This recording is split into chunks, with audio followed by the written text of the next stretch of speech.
I was a little bit of part of the WAL. I have an installation downstairs, but when I met Ali, he just talked about skateboarding with me. He wanted to learn how to skateboard, and I was really apprehensive, and I was trying to get him to my studio, and he wanted to talk about that. So after him asking me quite a few times, I was really nervous because I didn't want him to get hurt. So I took him out to skateboard, and he got on that thing and just took off. I thought, how could somebody who never did that do so well? He was amazing, and he just showed me his adventure spirit then, and every time I met him, positive, just driven to make our lives better. He wanted to make artists' lives better. I first met Ali through WAL. When I waited in the in line at CADA for 18 hours that I was there, and I was initially declined with one of the units here, and Ali had hired on Trey Borden to curate some of the work, including Gale's, and so I chose to do the second floor elevator lobby, which is a celestial mural. And there was one night, at this point I didn't know Ali very well, but there was a night that he came in. He was on his way to a Kings game, and he was checking on the entire facility and surprised me with his visit. So we got to talking for a while, and I was explaining my situation. I have 2 young daughters, and I think he was impressed with what was happening, and he handed me some money just out of his wallet to help cover some extra costs and everything. And at that point I was living in Verge. I was actually sleeping in the studio, setting the alarm, running into my studio, and so I didn't have a safe place to stay yet. And when I received a call from Trey Borden to let me know that Ali had personally approved my application here. And it was because of Ali that I was able to receive a 3-bedroom apartment here and sustain myself as an artist. And I'm eternally grateful to him, as are my daughters. To have somebody who believed in every single one of us as individuals, as artists, saw our value when so long in this city it's been overlooked, to invite us in to create homes for so many people, knowing that what they had to contribute to Sacramento was a lot bigger than our income tax brackets. It's just incredible. And he inspired us to do great things. And I feel like we have this moment where we have to carry the torch now. We can't stop what this man started. We have to demand as artists to be treated like we're valuable. We can't step back and let people treat us like we're low income, even if we are low income. I feel like he looked at each one of us and saw the beauty in us. And I feel like now we can all bring each other up by seeing the beauty in each other. And I really, really hope that even though this vehicle, this shell, this man who brought all this momentum this far, I hope it wasn't all for naught. I hope we don't all just go back home and return to the way that things used to be. I hope that every single one of us can dig deep to be better than we were yesterday, because I think that is truly what made Ali. He never stopped fighting to make this place a little bit better. When you think of Ali, mostly you think of the words that he'd say, and whenever he spoke at an event, he would always talk about his father, who's a very dear man, and he would always talk about how his father had inspired him and his family had inspired him, and they gave him this chance, and how in his life he really attempted to live up to that example.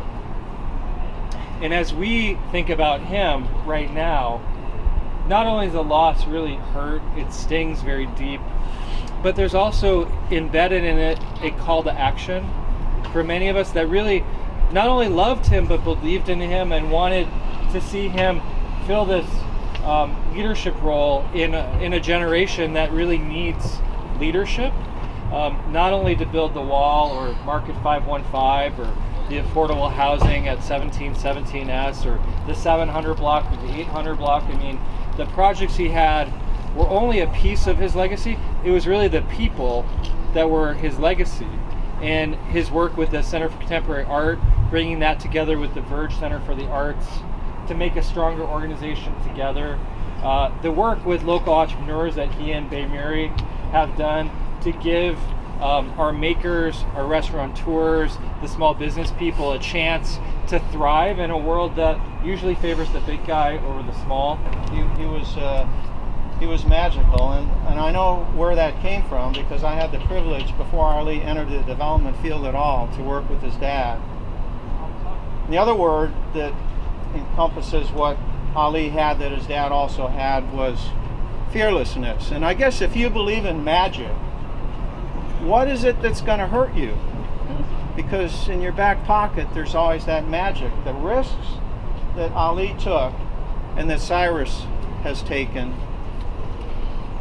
it's just unbelievable. As an architect, when I look at this place, I mean, I feel the passion, the spirit, the character of this place, but like with X-ray vision, I see past that, and I see the problems with the foundation, the muck, the fire issues, the code, the financial overruns, the demands, the challenges. It's just endless. Every day you're assaulted, just assaulted. The world is beating against you, so you really have to believe in magic to do the kinds of work that Ali and Cyrus took on. And there are so few, not just in our community, but in the whole world, that can tackle the kinds of adventures that these people took on. So they're an inspiration to us. We can admire them. And I hope somewhere amongst us we find those who will step in and pick up the mantle of magic that Ali brought to us. And like he said, magic. I was developing a project a few blocks that way here. I was trying to cram my vision of Indywood down into Indy House, hoping that the city of Sacramento would get the smaller project. And he would always say, it's not a small project, it's all the stuff you put into it. And when I think of Ali, I think of compassion, inclusion, equality, inspiration. And he just celebrated artists so well and found a way to weave them into our downtown like no other. It's truly, truly inspirational. And he has done by 35 what I can only hope to do in a lifetime. I became building official for the city of Sacramento some years ago. There were some issues. Someone had died in one of the SROs downtown. And the fire marshal and I were assigned by the mayor to go through all, I think, 10 or 12 SRO hotels. You've heard of them, the Barry, some of those. We went through 8 or 10 of them. Oh my God, they were scary. Yes, there was a roof over people's heads, but they were still scary. Then I came to, I think, the Shasta and one of them. Oh my God, I would live there. These were places that were owned and run by Cyrus. They were just immaculate. And I could see then that somebody who owned this cared about the people. They weren't just putting them up for tax purposes. They really cared. and it amazed me. And so Cyrus has just impressed me over the years since I've known him. He has obviously passed that on to Ali, who cared about what was going on. It wasn't just another building, throw it up, bottom line. He really cared about who was here, what he was going to do for this city, and to both of them. You know, Ali was just an incredible person. So were you, Cyrus. Gonna miss him. From the moment I met Ali, he believed in me, as he believed in everyone he met. And I'm going to be real short here, but I think the best way to remember him is to believe in each other and make our home a better place and challenge each other to be better. And so I'm just going to remember him by believing in myself and working every day to make my home better, and believing in all of us that we can do it together as he did. So. The first time I really interacted with him was when I was working at Metro, and my kids got a roof access, and they got access to run on the part where you're not supposed to go. And he had to, somebody called him, and he came up in his basketball gear like he was going somewhere, you know, had way better things to do. And I was nervous because I knew it was the building manager and I hadn't met him yet. And he was so kind.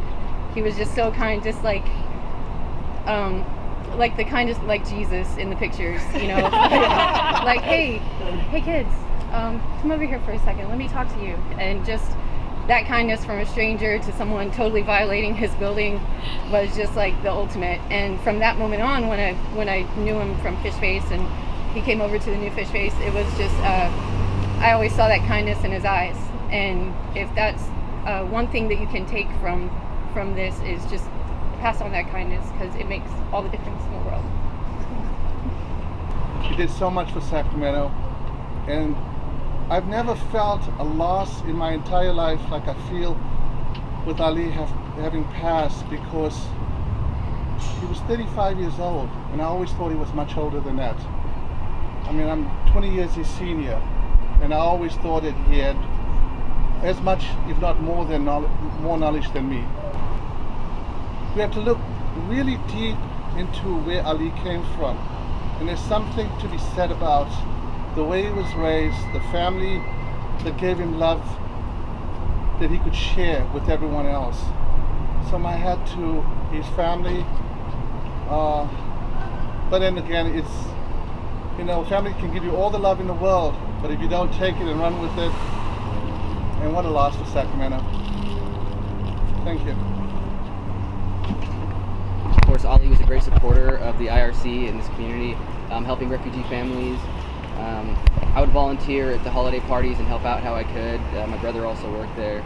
And I met Ali at that point and just saw that something was unique about this person. And I remember he came to my studio one time, he visited with me, and he actually looked out the window. I live on this side. And he looked across the street and talked me through his vision for what our street could become, where it was and what it could become. And suddenly there I realized that Ali was somebody that didn't see things so much on a micro scale. He saw things on a macro scale. And often many of us are so focused on the little things in front of us, a canvas, a contract, something small. He saw things on a grander scale. He had a vision for this city, for this street, for this community, for this region. And in everything he did, that kind of bled through. And I will forever remember him for being an empathetic visionary and a great leader of this city. For all that, I'm very grateful to have known him. I'm the maintenance guy here at WAL, and that is an incredible gift.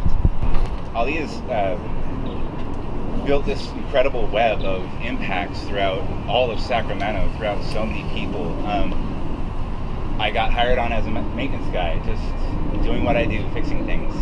And within a short time I was living here, and I'm part of this community of really amazing people.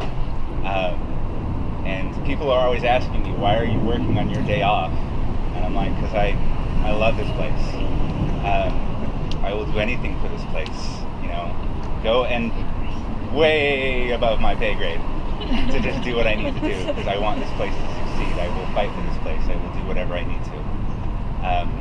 And Ali was the core of that. Ali built that.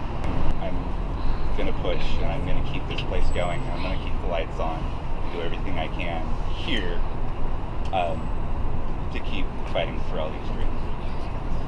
I think that means a lot. And so yeah, thank you. He had visions, he created, he was an artist. I'll just remember him as that. I remember him as a loving man.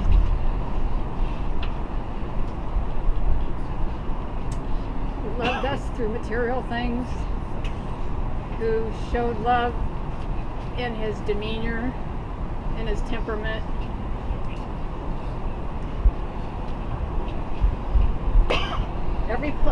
Everywhere I go, that now when I'm on my walks, I'll feel him. And I have nothing but the utmost respect for this gentleman. And I feel like we need to howl to the moon right now. If we're sending this off, we need to send him with one, because he's on another journey right now, as far as I believe. And as far as he left this shell that he was in on this physical plane we know about, but he's traveling through the cosmos right now. You know what I mean? Like his energy's still here with all of us, as we've all explained. So if it isn't disrespectful, I feel like we need to howl to the moon. I feel like we need to yell it out. We need to let it out as loud as you can, and let's send that. You know, you guys with me on that? Yeah. Can we do that? You want to do that? Well, we can yell Ali. Let's just yell it out. Let's send it. Let's make the cops come. You know what I mean? All right. My voice is kind of haggard. You guys gotta do it.